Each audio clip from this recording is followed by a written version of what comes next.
Peace, bro. What's going on? Not much. What's up with you, man? Nothing, man.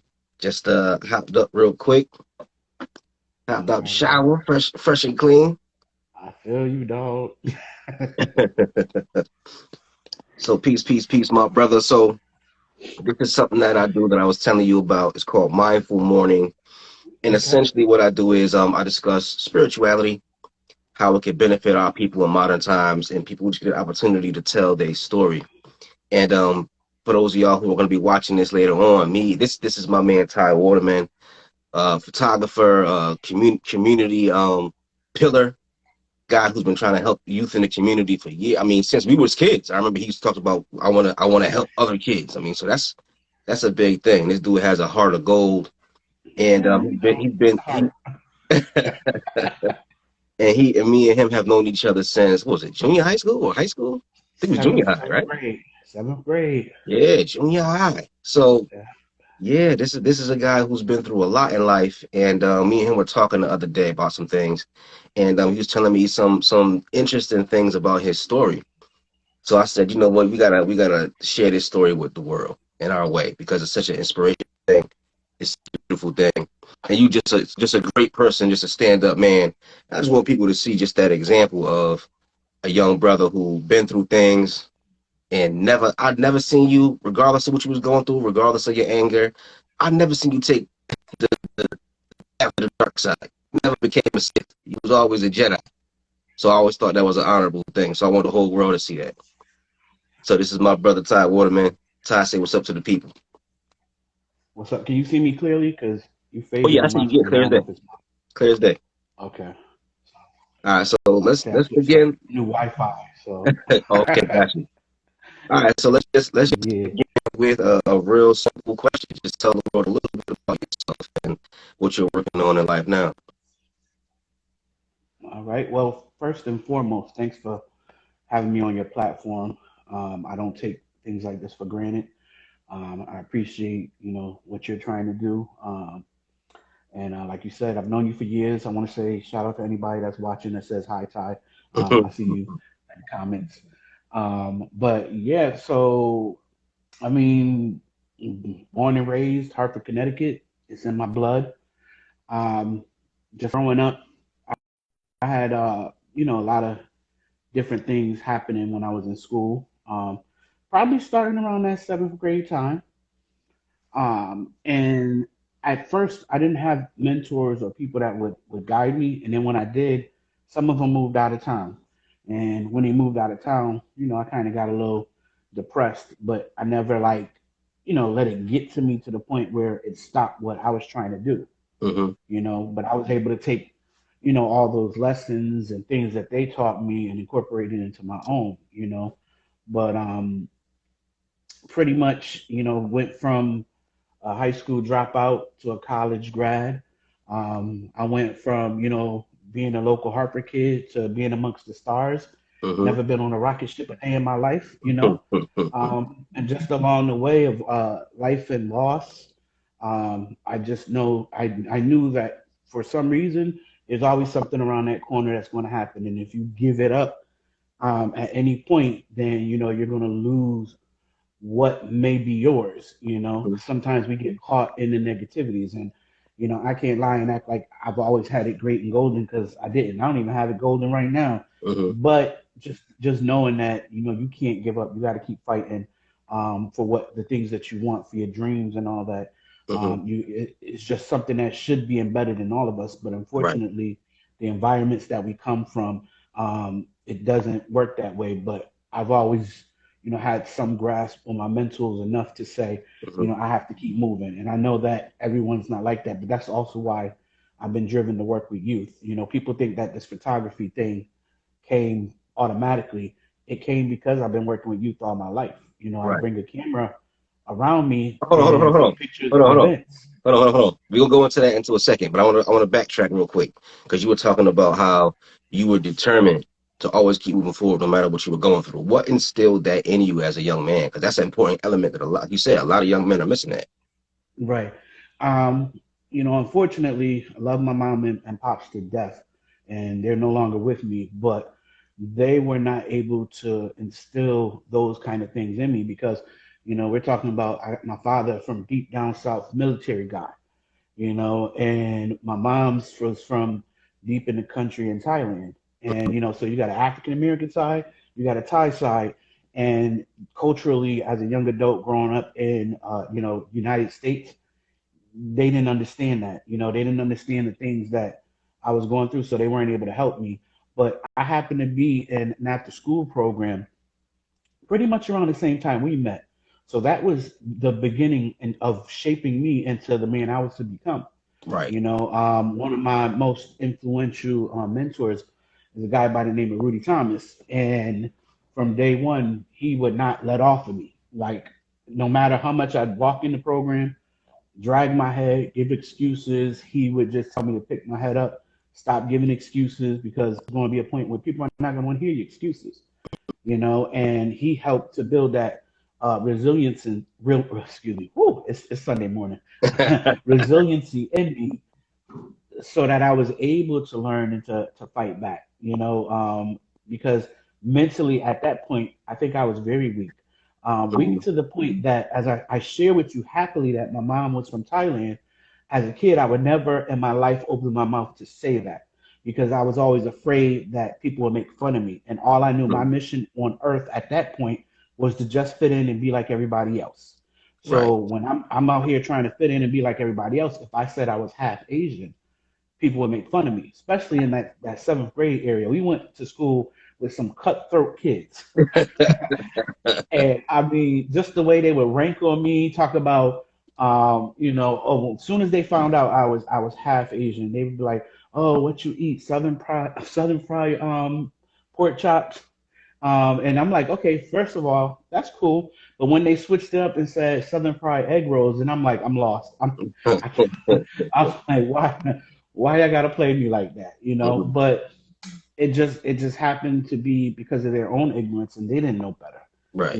They were children. But I think the defining moment, even in all that, was being in seventh grade, very first week of school, having to fill out forms. Because when we were like elementary school, we brought forms home. Parents Mhm. signed them.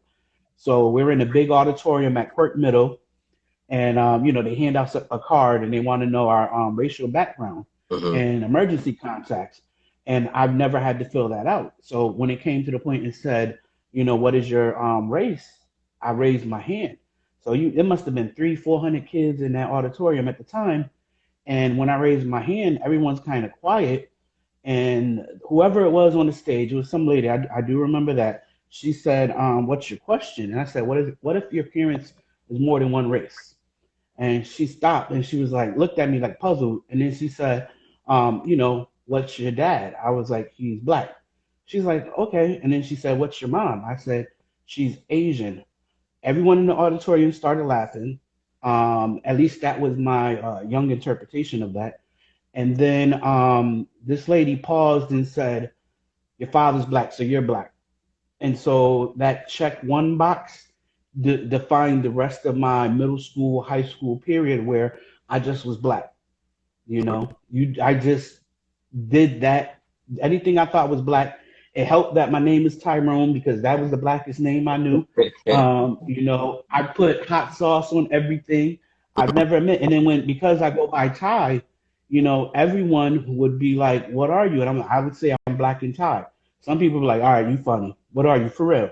And some people would just be like, "Okay," and they never put a thought to it.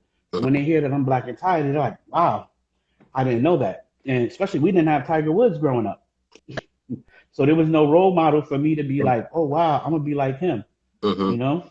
So when you were growing up in Hartford and you were in black culture, what did you know about your culture? Was your mom telling you, or it was something that kind of wasn't discussed at home? I'm sorry, you don't have to repeat that. I'm losing you on my end for some reason. It's Okay, kind of okay. fading. I was asking you in Hartford and you were black culture.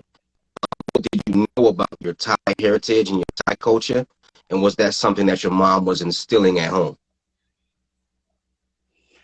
So up until sixth grade, my mom would always try to get me to learn about Thai, so I would pick up a few things here and there. But when that experience in seventh grade happened, it's almost like I disowned my mom. My mom was my primary caretaker. You know, my father would just come home to eat, sleep, forgive the language, but shit and beat us. You know, and I love him to death, but he did whatever he knew, so I can't blame him or fault him for that. But my mom was the one who pretty much raised me. Right. In some streets, you know how they say the streets raised me. There was some streets because I was running around in the streets a little bit, and then actually the African American side that came from being in that after school program. But at home, I did not want to learn it. I didn't want to learn anything about the Thai side. Don't tell me nothing, don't say nothing. But here's the interesting thing though. When you live in a house with a mom who, you know, at one point she barely spoke English. So that meant a lot of her English came from like my father and his family, right? And there was some school involved, of course, but her culture was replaced by African American culture via my father. Mm-hmm. And some people will be like, "Oh, that's not possible." But when you've been in America for 20 some years and you don't have a friend to relate or speak the English back and forth with, you know, you become immersed into that culture. You know, so even at one point, without us wanting to learn, you know, it was something that my mother she didn't speak, you know, but she could speak the language, but it just wasn't, you know, fluently at one point, you know, because we wouldn't want to learn it. So she began to lose some of that. Mm-hmm. But the one thing that culturally that I never could pass up was the food because my Mm-hmm. mom was the cook. And Mm-hmm. like, yeah, people will see me as a big dude now, but I mean, I hope you can attest. I was real skinny all the way through high school, you know, and so it wasn't that I was devouring her food back then. This is a adult and stress kind of weight. But when I was a kid, it was, you know, I'm eating foods that you wouldn't find in a restaurant, you know, that you would have to go deep parts of Thailand to get, you know, Mm-hmm. and that part of my culture, I never gave up. I never let go because my mom's going to cook what she cooks regardless.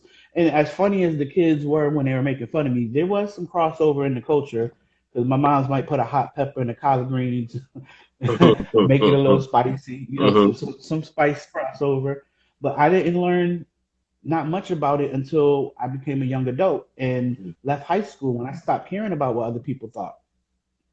Gotcha, gotcha, gotcha.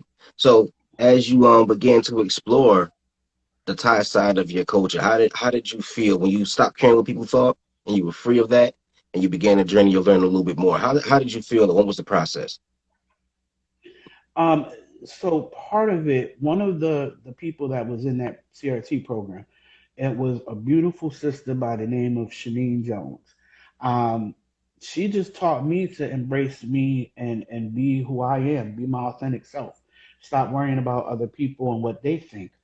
And at first, it was a slow struggle for me to, you know, really pick up and learn everything because we weren't in the YouTube age, you Mm-hmm. know. So how can I consume culture, you know, especially where we don't have an abundance of books that was teaching us about Thailand, you know? So I would initially just when people ask me, I would actually tell them, you know, where I'm from. I tell them about my mother. I tell them stories or things I remember from my mother. Um, then when we had a boom of like Thai restaurants popping up, I remember there was no Thai food, and then all of a sudden, late '90s, early 2000, we start getting different Thai restaurants. Mm-hmm. So the culture started to like blow up, you know, especially with Tiger Woods now coming into play. Mm-hmm. You know, not that he had a bigger part. I'm not saying because he was never a role model for me. Plus, I'm not into golf, no matter how much genetically we share. Right, right, right. But I would go into a Thai restaurant and the people would see me ordering the stuff that's not traditionally ordered by, you know, people that come in. Everyone, when they go into a Thai restaurant, first thing they want is like pad Thai, you Right. know, and then that's all they know. Maybe drunken noodles, you know, maybe some curry, but I would order like some of the off menu Hold on, things. And then when there's I'm a eating, I there's a start food eating. there's a food called Drunken Noodles that I I never had. lost you. I lost you. I said there's a food called Drunken Noodles and I never had it before. Yep. Wow, I'm sleeping. My hands the on something. Sorry, go the ahead. alcoholic in you, the old school alcoholic in you tweaking. He was like, drunken noodles is drunken with flavor. Oh, Drunken okay. with I thought it was flavor. drunken with That's just Hennessy. I had noodles and I was drunk at the time back in the day. But I mean, yes. Oh, it's just it was one of those things where I would go in, sit down, order. I'm eating with my hands, using chopsticks, and I remember a guy specifically telling me, "You eat like my people," and I said, "I am your people," and they were like, they was taken back, And then I started to learn that there's people in Thailand darker than me, darker than you. Mm-hmm.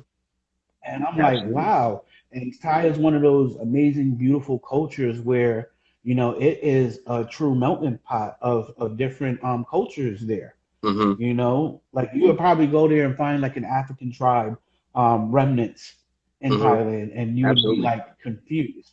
Absolutely. They take on a lot of different cultures, like Cambodia.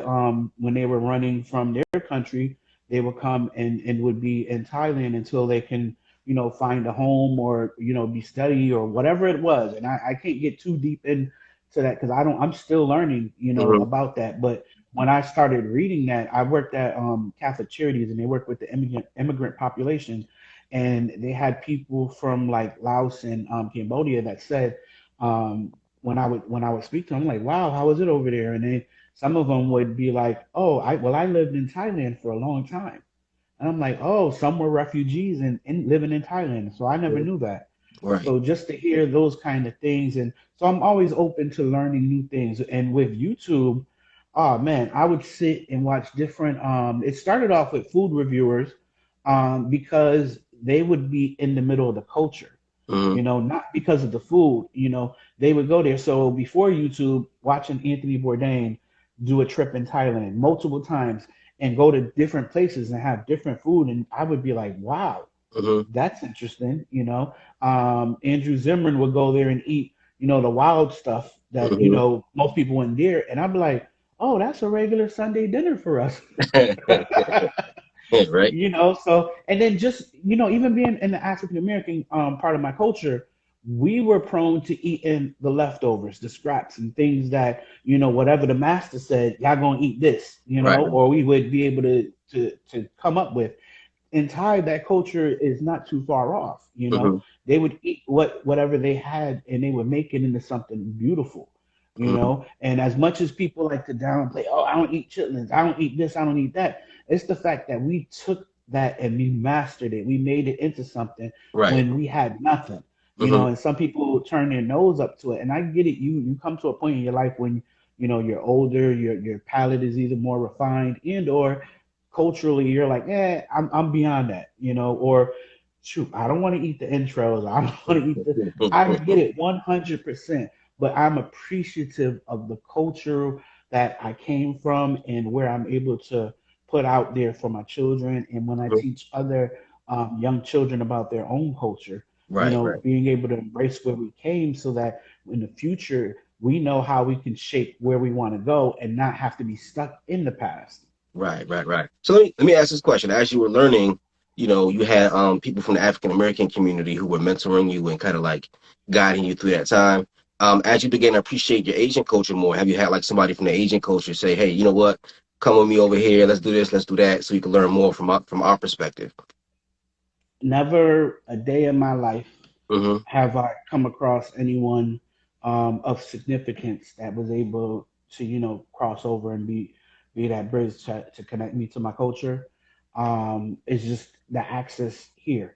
I will say I know a few folks from that region who when I came across them, we were able to talk about different things, and they might have shared a few things, but I didn't have like anybody in that mentor capacity. I will say one of my favorite Thai restaurants in Hartford. I know I keep talking about food, yeah, but one of my favorite Thai restaurants in Hartford is a place called Thai Farms, across from Hartford Hospital. Mm-hmm. Um, I've been there. I found her right after. Um, my mom's passed away, and I was like, I want something, from home because, mind you, my mom's passed. Some of those recipes went with her.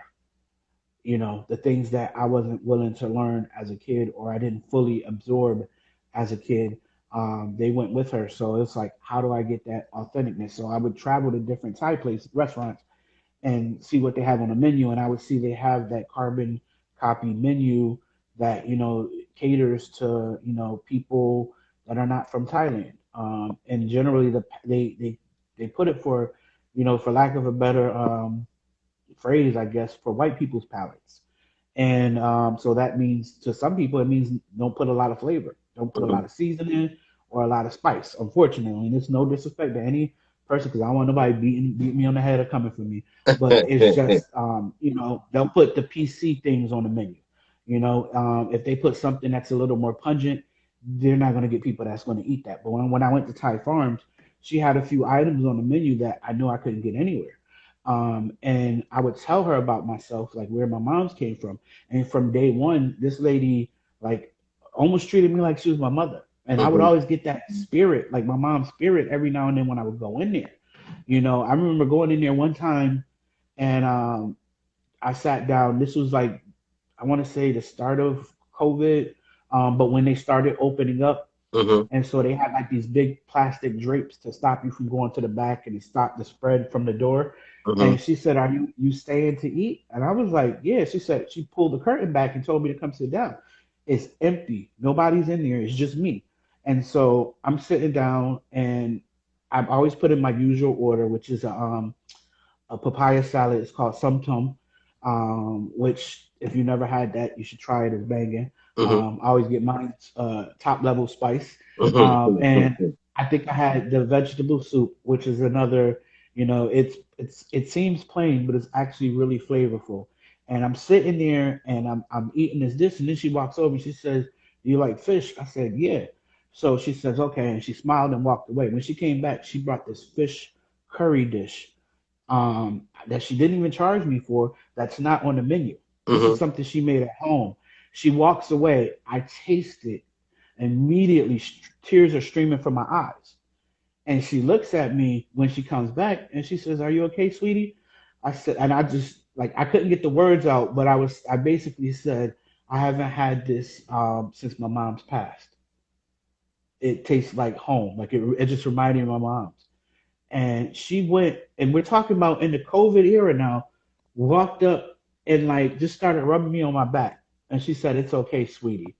And it felt like my mom's was right with me saying, like, Hmm. Here's a nod to you. This is something to let you know I'm still around in some way, shape, or form. I haven't left you all the way. Hmm. Just this little memory I'm gonna share with you to lift you up. And I needed that. I went from being unemployed for 2 years to getting back to work. And that was on my very first day of work. Hmm. And it was like my mom's was saying, "I told you it's gonna be okay." And so like when we talk about spirituality, I walk that sometimes. I sense those things. I look for those kind of moments because it connects me. It grounds me at the same time. And just for that to happen in that time in that space, it was what was needed for me.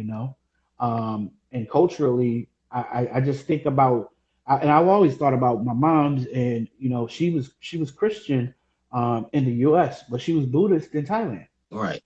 And this is stuff that we're like, oh, I didn't, you would have never thought about that. If I was born in Thai, I would have been Buddhist. I'd be Yeah. wearing monk robes probably right now. I wouldn't have these dreads. I'd be bald headed. I'd be a lot skinnier though because the monks don't eat like that. So let's delve a little bit more into that. You found out that your mother. When did you find out your mother was Buddhist over in Thailand? Or was it something that you learned after she passed? Um, it was a random kind of thing, probably when I was a young adult. Because my moms would always bring me to church. Like we were members of Phillips AME for a long time when we were younger, when it was on Blue Hills Avenue. Hmm. And I just remember going with my aunt Bertha. Hmm. And and she would take us over there or pick us up to go there. And as a young adult, when I started going to church on my own, like I didn't feel like I was forced to go, I would go to Blackwell on Blue Hills, which was literally right from where Phillips was. And I would go there. And then eventually I got my mom's to join the church. And then when my mom's joined, I kind of left. So I was on my spiritual journey at that point, trying to find me. And I felt like I picked it up enough that, I think it was time for my mom's to get back, so my Mhm. mom's ended up being a member of that church until she passed. When my guy, Reverend Saylor, Sam Saylor, was in charge of that church, my mom was like in love with him and all of the other members, and she would be there helping out and stuff like that, and doing all kinds of stuff. I mean, they had like fundraiser, different things. She was like totally embedded in that. But then one day, I'm asking her about what was she doing in Thailand? Did she go to church? And she just said no. She said we were Buddhists, so they don't go to church. They go to like a temple. Mhm. And I was like, oh. And then that's when I was like, wow, I would have been a Buddhist if I was in Thailand. And it also opened me up to trying to learn a little bit more about culturally what is being a Buddhist, what does Mhm. that mean, and how different is it really from being a Christian, Right. you know and ultimately at the core a lot of it is similar because of what the end goal is. It's just the way that they go about it versus the way Christians go about it. Right. Right. Right. Right. Right. So, did you ever consider becoming a Buddhist or joining, or you just wanted to study it kind of from like a uh sort of like a social perspective? Social perspective more, even at this point in day and time, um, with that's my Christianity. I try to study it a little more socially, Okay. because people tend to use religion too much as a tool to get the things that they want, Right. whether it's politically, in the past to control people, control slaves. They told you it was in the Bible, so it must be good, Right. Right. so it's people's interpretations. So I tend to take the things just like my culture, the things that I need, and I hold on to it. The things I Mhm. don't know, I kind of just let it go. But I keep it in my mind so that I know how is this being used? How can I combat the things that I don't necessarily like about that? Right. I tend to not like to follow too many rules when they come from people that Right. I can't prove or authorize whether they said it or not for real. Right. Right. Gotcha. Gotcha. Gotcha. All right. So, I want to tell people a little bit more about your story. I want to get to your story now because I remember, and if there's anything I ask that you're uncomfortable talking about, just let me know. But I do remember when your mom passed, how hard that was for you. I mean, it was something that I mean, and nobody ever really gets over it. But I remember Yeah. when that happened, it was like a real emotional time for you. I remember you just missing her so much. I remember you like posting about your mom like almost every day. Like it was a time when you were really, really, really going through it emotionally and stuff. And I wanted you to kind of like bring us to that part of the story. How did your mom pass, and how did you? I mean, you said that you always had that determination to know that you can just keep moving forward, and were you thinking along those lines after your mom passed and you were dealing with that emotionally, like I got to keep going, or did you ever have that moment where you felt like, okay, I'm gonna collapse because I can't handle it? Um, I remember, being a kid, and I would say to myself, I'm gonna move away, far from my mom's.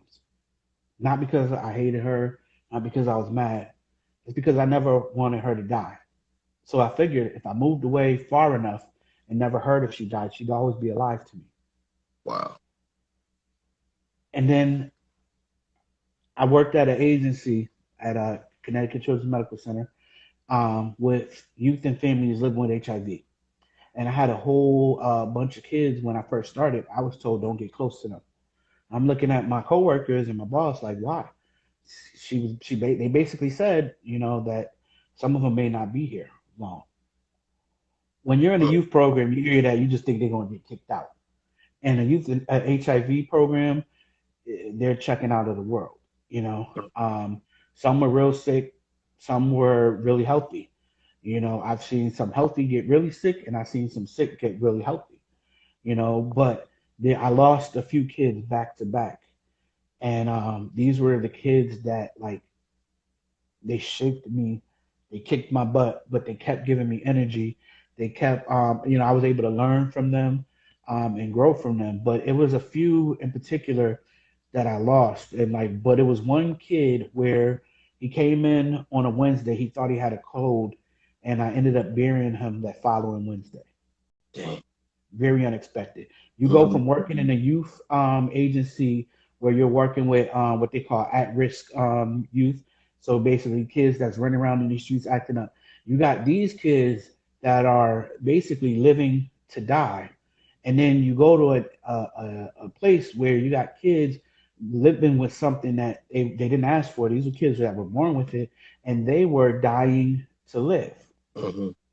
And when I lost that one in particular kid, I don't know, it just sparked something in me. And pretty much about a year after that, my mom said she had cancer. She found out she had cancer. And it rocked me. Like, I remember running out the house, jumping in my car, and just driving. And I went to an event and I was going to take pictures. I stayed in the car. I made a Facebook post and said I just found out my mom's had cancer. I sat in my car. I cried. I think before that I went to my boy house, and I just cried. And he just sat there and was like, he didn't know what to say. He was shocked to the point where he started crying because he's like, if Ty's so strong, and then now Ty's crying over this. He didn't know what to do. And I can't lie. As a baby, or a child, I was a crybaby. I would cry. I was very emotional, but I think I was also in tune with my emotions. As an adult, I kind of became a little bit hardened, but when I worked with kids, it always like was this soft spot. And emotionally, I was tuned in a lot with them. But when it was my own emotion in this moment, I lost it in the car. But I just remember wiping my eyes and saying, I'm gonna just go in and forget about it. Right. I went into the building, and I think Freddie Jackson was performing that night. Um, and before it started, this was at Vibes. Before it started, the owner came out and gave a check to this lady, and this lady happened to be, her name is Maggie Gardner. I never forget this. The check was for her agency called Gardner's House, which is a place that deals with families living with and surviving cancer. I was like, whoa, I'm supposed to be here. Like, Mm-hmm. it all just kind of clicked. It made a little sense. And then probably right after the holiday, the doctors told my mother she was stage 4 cancer. I knew I was going to lose my mom's. I walked in, worked the next morning, and told them I need to leave. I need to quit. And it was the kids that made me do it because like I said, I had that kid. When my dad died, it was like I found out he was in the hospital, and when I got to the hospital, he was already dead. Mm-hmm. And in the morgue, that's a whole nother story for another time. But with my mom's, I was able to take a year and just be there for her. And I learned in that process that, I knew she was going to die because her situation was different. Some people you can survive stage 4. It's not the easiest thing to do, Right. but my mom's already only had one kidney because they thought the year prior that she had cancer in her kidney. Mm-hmm. You can't do a biopsy on the kidney. You have to actually remove it because Wow. if you try to pierce it, if there is cancer, it'll spread. So when they removed it, that one kidney started degrading over time. By the time she had stage 4 cancer and they tried to give her like chemo and radiation, it pretty much blasted that kidney out. But my mom's spirituality, her faith, her religion, she would say, I'm gonna leave it in God's hands. And there's a point where some people are like, oh, that's a cop out, or oh, she's very spiritual. But the fact that I never see my mom's break, I said I have to be strong for my mom's. I have to treat her every single day like she's still here. I can't treat her like she's gonna die. Because if I give her that, that kind of energy, she's not gonna make it on as far enough on her journey.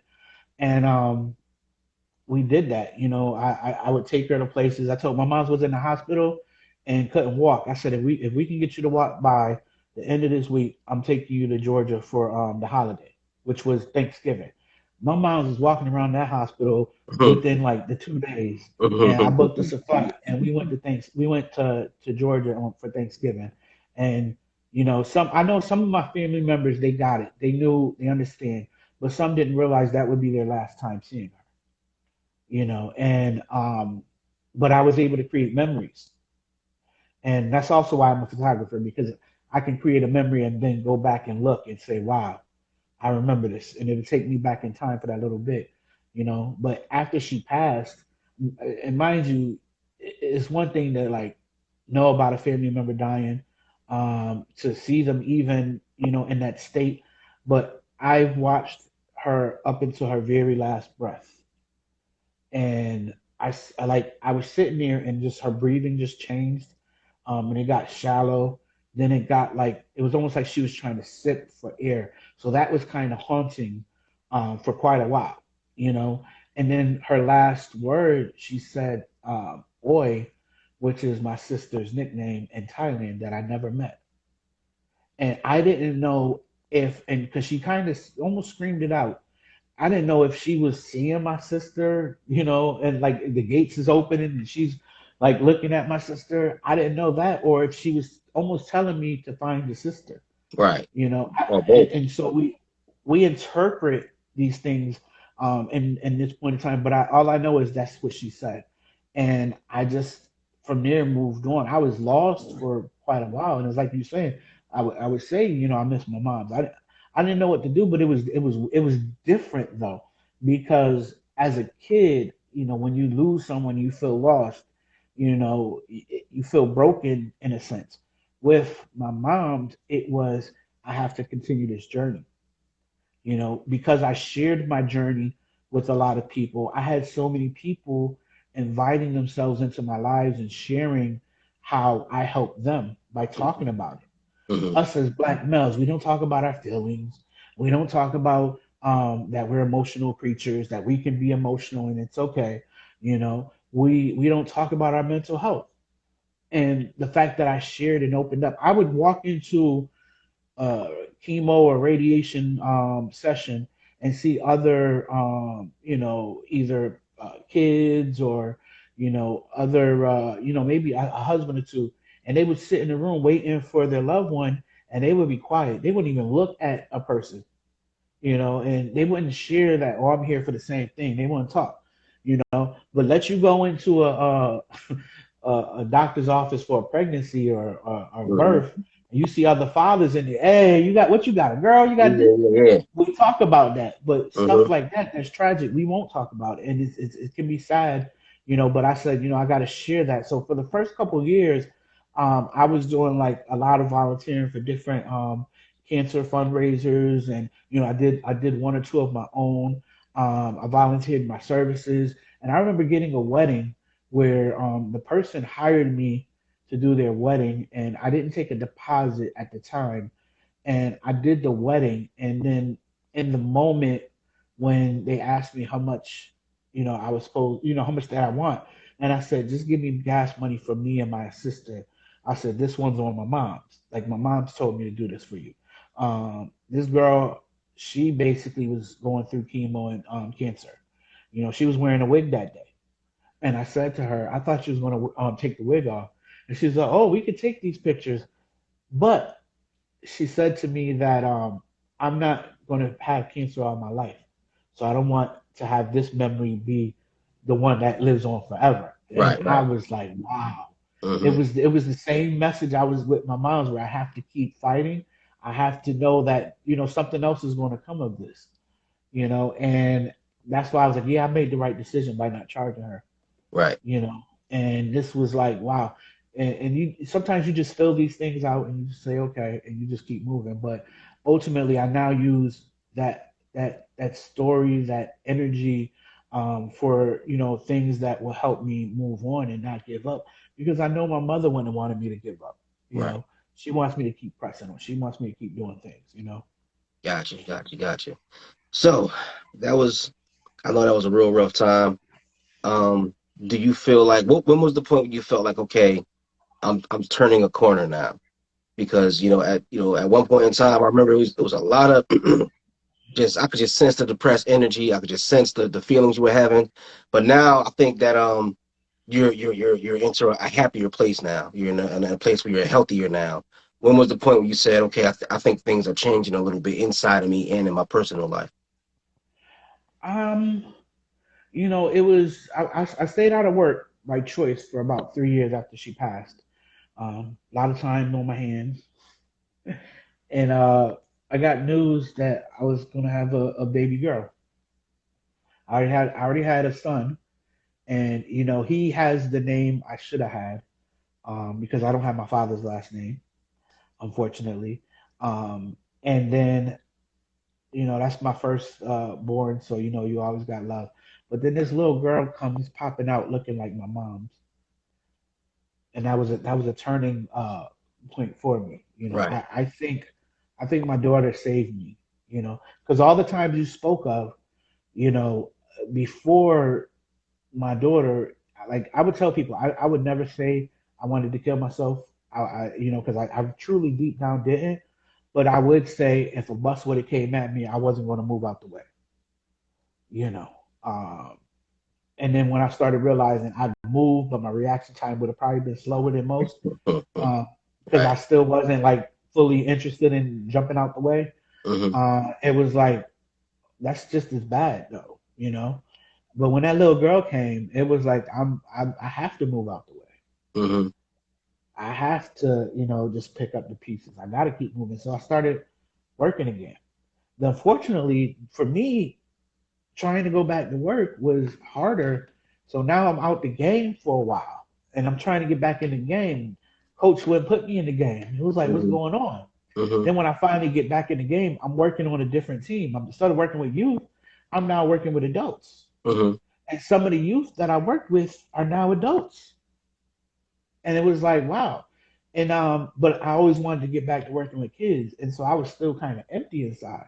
Right. Um, it wasn't until I started working at this place where I was actually hired to teach cognitive behavior tools.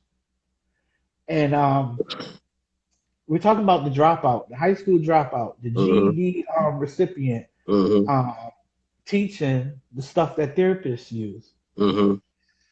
And I beat out my my supervisor. I always love this. He was a licensed clinical therapist, had his own practice, and we both went to the same training. But I'm the only one that got qualified to teach it, the dropout. And it just came a point where I gotta take my own medicine. All Right. the stuff that I told my mom, all the stuff I taught these kids over the years, I had to take my own medicine. And in teaching, I do realize that I don't think I was 100% a teacher. I was more of a translator. I had to translate a lot of stuff from the doctors to my mom's and from my mom to the doctor.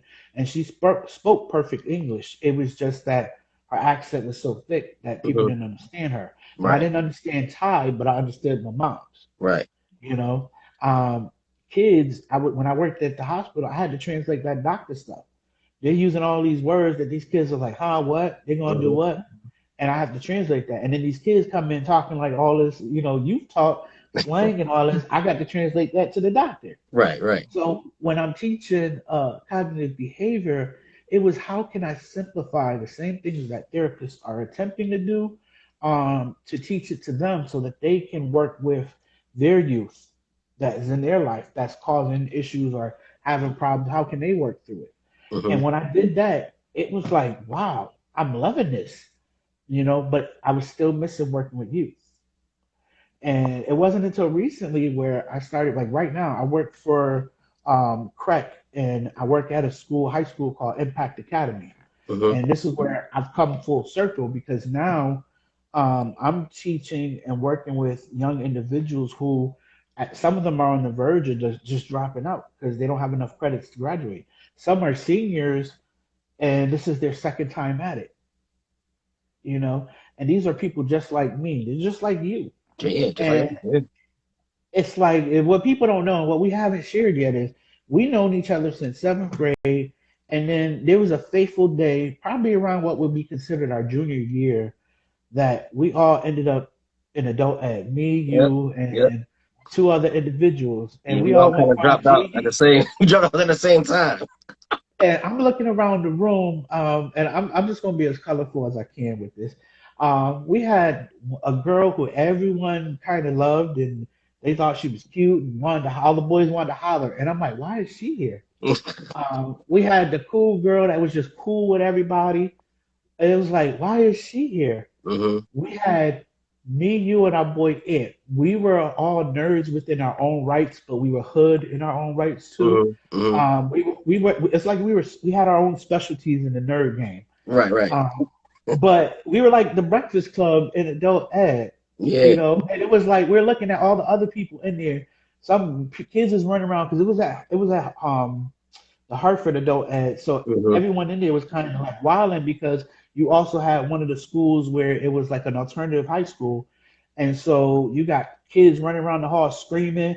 We over here. I'm just trying to do my math, but we went and took a 6 hour test that changed our lives where we screwed up in high school or high school. In my case, I feel like I wasn't just a dropout, I was also forced out of school. Mhm. Um, and I shared the story about me being jumped in school and nobody doing a thing. But I also share that I was in the ninth grade homeroom for 3 years in a row. To be in a ninth grade homeroom for 3 years in a row did not mean I was stupid.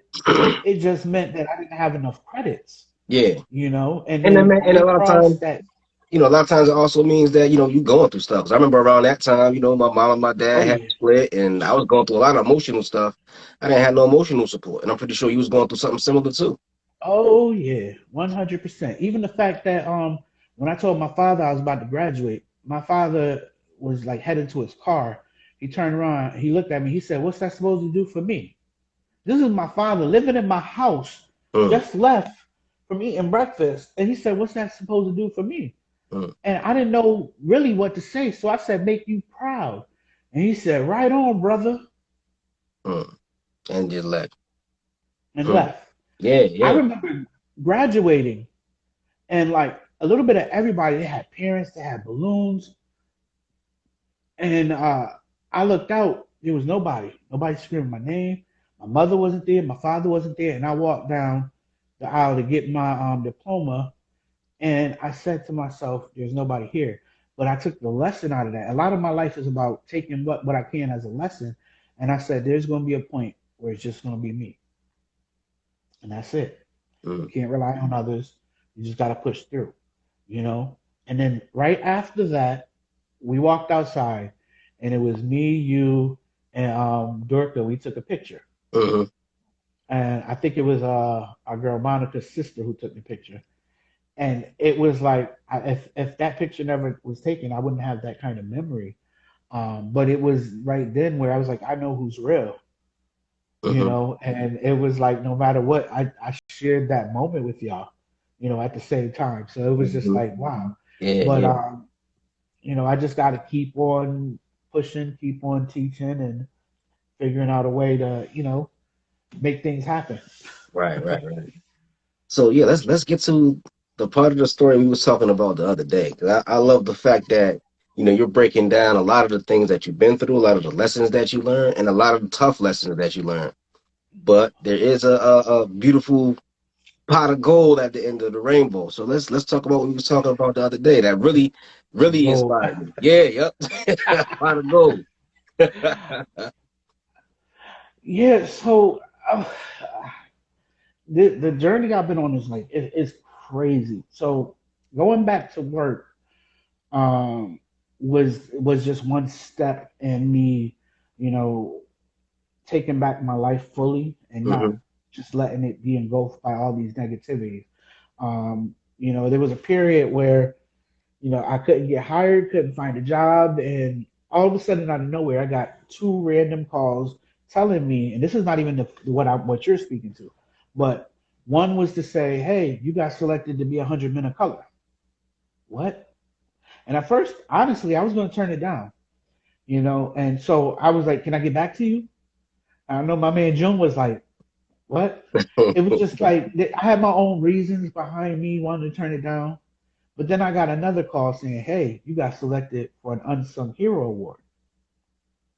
What? And it was like somebody nominated you for unsung hero. I was like, okay, I'm gonna accept this. And then I said, you know what? I'm gonna accept 100 Men of Color also. I'm like because I want. the youth that I know that I work with, the ones that I haven't met, to understand and to see that there are people that will recognize you no matter what when you don't even think or believe in yourself. So we can't give up. And you fast forward, that's also what helped me get my doorway into working at Prep.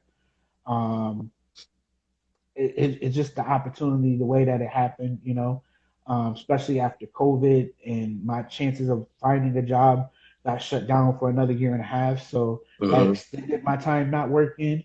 And then I started work. I ended up buying, when I started working at Craig, a DNA kit because when my mom's passed, I told you everything with her went. Hmm. No connection to my family. I didn't know anyone in my family. I didn't even know my sister's full name to find her if I wanted to. Right. And it was just like my mom's wanted to be cremated and she wanted her ashes, or part of her ashes, to be spread in Thailand. I would literally was the only thing I could think of was just taking a trip to Thailand, Hmm. maybe a party trip, and just spreading her ashes randomly somewhere in Thailand. And that would have felt like cheating. That would have it wouldn't Right. have felt like my mission was 100% complete. But then I do the DNA test, hoping that I could find my mother's side of my family. And I sat on it for almost a year, and then over the summer I said, you know what, I'm gonna send it in. I send it in, and then I get my results back, and I'm looking, and it tells me, okay, you got this percentage of you from Nigeria, this percentage from Cameroon, this percentage from like some part of like upper Western Africa, Hmm. and just random places. Then it said I had some Wales and uh, Germany, Hmm. and I had a little bit of Native American. And I'm like, the Wales and Germany, where the hell did that come from? And I was like, oh, Slavery. colonizers. That's where it came from. And the biggest percentage that I had was um, Thailand and Cambodia area. But basically, I know that's from the Thailand. That was at like 47%. So that was confirmed. I Hmm. knew that. And then you know how people are hesitant about doing DNA tests. And then I've heard people say, "Oh, they sent the dog's DNA in, and they found out that the dog was da da da da da from human." I'm like, what? And so I don't believe it. But these people don't know me from Adam. I didn't fill out a profile on who I was. Hmm. It was just my DNA. Right. And there was nowhere out there that will tell you that I'm black and Asian. It came back and says, "Bruh, you're black and Asian."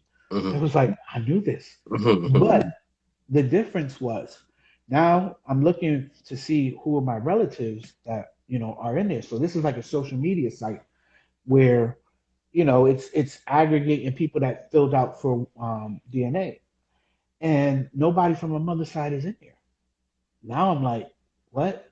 I see all my father's side. I go back to like white people in my family tree, and then you know what that kind of alludes to. But uh, there might have been some jungle fever where the white people are cool, but nah. I got family members listed as parcel. Parcel. Damn, Yeah, wow. you Wow. understand, right? Yeah. Right. Property, Right. their property, not as people. Right. Um, and when you start seeing birth certificates that say Negro, Hmm. it's like, okay, um, I see. But yeah, nothing for my mother. What it did confirm was, like I said, I don't have my father's last name, and I love my father dearly. But that always created doubt in my mind, in the back of my head, like, what if I missed? Because I was always treated differently by my Hmm. father, by my brothers and sisters. Love them too, but I just have to say what it is. My father, I don't know why he treated me differently. Part of it, I think, it's because I'm light skinned. Maybe because he's from down south, he's so stern, and I was so emotional, and he didn't know how to deal with me. But it confirmed that he's my daddy. And that was like, wow, but nothing for my mother. So it was like a part of me giving up. When I said I wouldn't give up, I would just keep going. But I had no way. There was Hmm. no connection. So I said, maybe, Eventually somebody from my family will fill out one or do one, and then it'll pop up. But that's not what happened. I start my first week of work, just like the before when I started my first week of work for the other job I was at, and I had that message from the lady in the Thai restaurant Mm-hmm. um, that I felt came from my mom's. Well, what happened was when I started this job, my first week of work, I get a random message on Facebook saying I'm looking for my aunt. I'm like, oh God, here's spam. Let me get ready Mm-hmm. to delete. But something Mm-hmm. said click on it because she had a weird name. When I say weird to it is more weird for you. It's not weird for me, but it's in Thai letters, and I can recognize Thai letters. I can't read them, but I know what they are. Mm-hmm. And so when I clicked on it, all of a sudden images started popping up on my mother. Stuff that's not on the internet, stuff that is from when I was a kid. There's Right. an image of her with my dad. There's an image of me as a baby Damn. that I don't even have in my archives. Mm-hmm. Then there's a letter in my mom's handwriting with my old address sent to Thailand. And I'm like, this is my cousin. Wow. Before I can like do anything, I started bawling. Oh, I was doing the I can't breathe cry. Book is coming out the nose, lip going.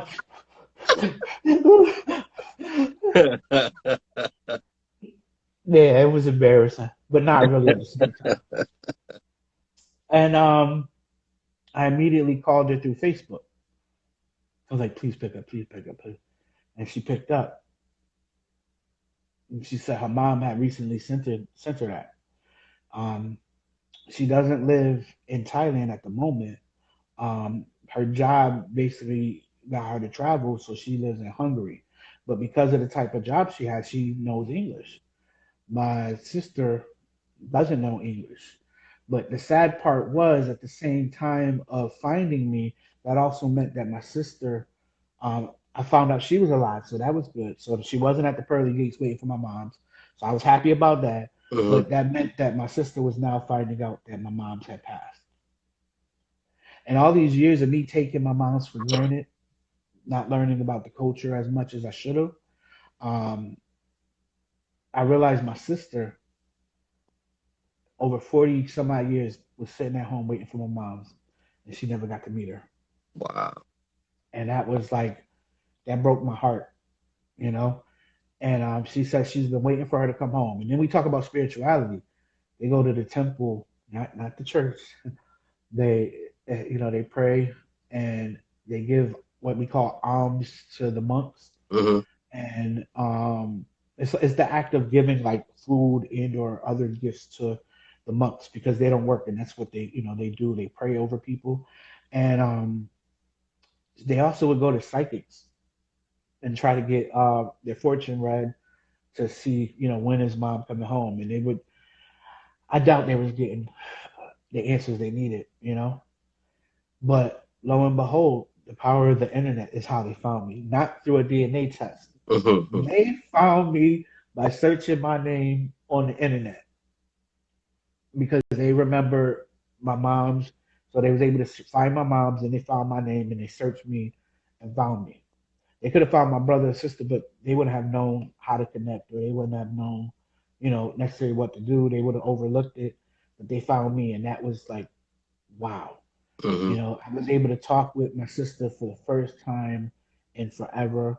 It was a 2 hour conversation that would have been 30 minutes, but because of translating, Mm-hmm. my cousin had to translate in between. So that was part of it. But all her questions was, how was mom? Why she didn't come home? Why this and why that? She got 40 years of that, and I'm just like, I don't know what to say. I'm lost. But what did come out of it was I'll finally get to bring my mom's home, you know, and I get to share a piece of what I had and my sister's been missing, and I get to Mm-hmm. get back what I've been missing out Mm-hmm. of my family eventually. Wow. That's amazing, man. So what's the next step to connecting with the family? Are they planning to come here? You planning to go over there for a little bit? I What's think the it's next step in the journey? I think it's easier for me to go there than the other way around. Hmm. Um, so I definitely plan to go there. I don't know if it's this year, not this year per se, next year, or the following. I actually want to do like to start like a documentary, Right. based on the journey of my DNA, Hmm. um, finding out what I've been finding out, and then trying to find my family, reconnecting with them. So it's definitely, that it's going to be difficult on some levels. Um, that and the fact that they live deep in the country, and they don't have the amenities of a fine Right. hotel. No, Right. it doesn't matter to me. I told them I'd sleep on the floor if I have to, outside in the dirt. I just to be there with them. I have to make that. But there's things in my life I still got to get in check. Some finances I got to get in order. Some begging people for money to help me create this documentary. Hmm. But hopefully, something happens along the way, and I think it's a beautiful story. And I mean, yeah, it's my story, but I think it's a beautiful story, and I think that there's other people that want to share. My man Chico said, "If I need a cameraman, I got you." It's gonna be a lot of that. I don't know what exactly. I got visions in my head on what I want to do. I'm just trying to figure it out. How I want to approach it. Hmm. I put it out in the atmosphere. A lot of times in life, you have to put it out there. You can call it prayer. You can call it the secret. You can call it whatever you want to call it. I don't care. Speaking it into existence, but you have to do it. But what people also don't realize is once you say it, you have to make steps towards it. Right. So we can't just pray for it and then, I want a new car, God, and then expect the car to say, boom. Yeah. Okay, so what do I need to do to get that new car? And then do it. Right. So I'm putting it out there, but then now what do I have to do? So I have to start making steps, but then documenting those steps to getting me there, because that will be included in that journey. You know, Right. Right. Right. this is a ride that hopefully I can bring many people on, because and also just culturally, even from both sides of my culture, we keep things in. We don't share personal things. We don't talk about feelings, emotions, and things like that. We keep secrets and we take them with us, when we go. When we check out of this world, these secrets are never to be known. Right. Unfortunately, Right. Right. so, and these are things that ain't gonna help nobody by you keeping them in. you know. So just learning and talking and growing from them, you know, and not holding in so much that it's hurting us, because when my pops was alive, I was so hurt by my father to the point where I felt like I hated him when he was alive. And then I realized when he died, you can hold on to all that hate, but guess what? He's gone. Who is that hate hurting? It's hurting me. So I let it go. I love my father, dearly now. I look in the mirror and be like, whoa, I guess I do look like my dad sometimes. Yeah. Right. Right. Because everyone assumes, I look like my mom, but it's also because I'm light skinned.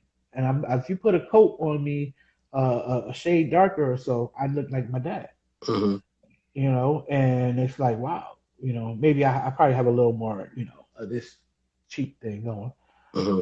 But Right. but just the fact that I am who I am.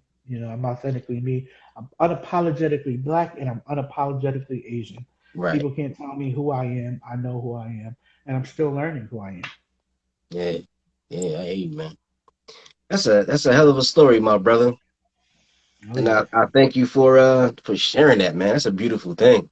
And I really wanted when I heard that story, I really wanted people to hear the story and be inspired by the story, but also just be inspired by you. Like I was saying, man, like you been through a lot, and I've never seen you use what you've been through as an excuse to turn to the dark side and do no. Because I see a lot of people like, yeah, I ain't have my father, so I got a gun now. I'm gonna shoot somebody. Like I never seen you do it. At least I never seen you do it to that extreme. I always see you right. striving to stay on the light side. Stay on the righteous side. So I Right. appreciate you. I appreciate you taking time to share your story, bro. Yeah. I mean, I wanted to go to the dark side a couple of times. Me You know, too. Trust me. it's the easier route though. You know, It seems like there's a I lot of think. money and girls over there. Oh, I can't even speak. I'm gonna leave that one alone. But you know, it's just to fight and keep fighting, but fighting with this, Mm-hmm. you're a lot stronger. You know, Exactly. Exactly. um, I always have to, for my own kids, but I've had kids before I had kids, Right. so for them, to this day, like the guy that says, if I need a cameraman, Chico, that was one of my kids. Oh You yeah. know, Oh yeah, so it's like I always had to because I never know. Plus, I know too many people. I walk out in the street and do something stupid and turn around and it's like a kid that I know from like 12 years old. Mm-hmm. It was like me having to fight for that. Mm-hmm. So it is. Right. It's one of those things, but you Yeah. know, and I thank you for having me on your platform. No doubt, You bro. know, So let I me wrap it appreciate up it. here because I know we gotta start shopping for Thanksgiving. I know you Oh still yeah, haven't packed today. But yo, thank you, my brother. Peace and blessings to you. I'm gonna shoot this on my YouTube and I'm gonna see if I can send the video to you, the raw video to you, so you can have it for your Instagram. If I can do that. all right. Make All right, sure man. y'all follow this man up here. Oh yeah, yeah, McCrory yeah. at McCrory Devon. Yep. Um, And this is the yeah, good make sure brother. you cop my book. Easy, a guide to Easy. mindfulness and meditation for kids 8 to 12. Teach them how to meditate, how to regulate their emotions, how to love themselves, how to empower themselves. So definitely get that too at www.devonmccrory.com. Cop a copy. Yeah, and then follow me at BCast Photographs here, at the BCast Experience on Instagram also, and on YouTube. Just search for BCast Photographs. BKS as in the best kept secret. That's Yep, why. absolutely. And also he has a lot of like real cool content on his YouTube channel. I've seen a few of his videos that he threw up there. He got good content. You know what I mean? A lot of stuff up there that I liked a lot. So yeah, support my man. But yeah, let me end it now, man. Thank you for your time. Peace and blessings, and I will see you later, brother. Okay? All right. Take care. No doubt. Peace.